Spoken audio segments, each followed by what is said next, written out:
Vote দেওয়া না দেওয়া সমান পাস। আমার ভোট অলরেডি মনে করেন পৌঁছে গেছে, ভোট দেওয়া লাগবো না, এমনি পৌঁছে যায়। তলাবরত দিয়ে হলো গরিবের পেটে লাত্তি মারা।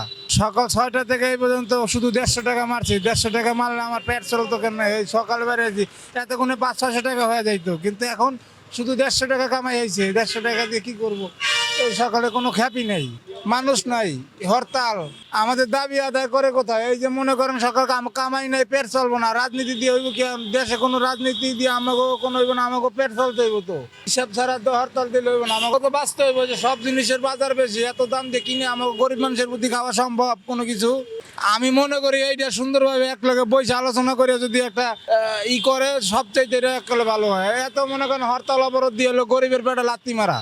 এইটা হইলো সবাই মিললে কোথাও বসে কাজ করলে ভালো হবে। এখন এই আমার একটু হলো নাগরিক হিসেবে আমার যে দায়িত্ব আছে, একটু দায়িত্ব আমরা যদি পাই ফিরে তাহলে ভালো হবে। এটা আগে যেভাবে চললে আইছে ওইভাবেই যাওয়া ভালো। সবাই একলগে বসে আলোচনা সাপেক্ষে এই যে একজন থাকুক, ভোট দিতেই যাই নাই। ভোট দেওয়া না দেওয়া সমান পাস। আমার ভোট অলরেডি মনে করেন পৌঁছে গেছে, ভোট দেওয়া লাগবো না, এমনি পৌঁছে যায়। ভোটই দিতে দেই নাই, এবারও দিব না আশা আশা আছে। না, এটা আমি দেই নাই, কে পৌঁছাই দিব? আমি না দিলে কেউ দিব পৌঁছাইয়া? কন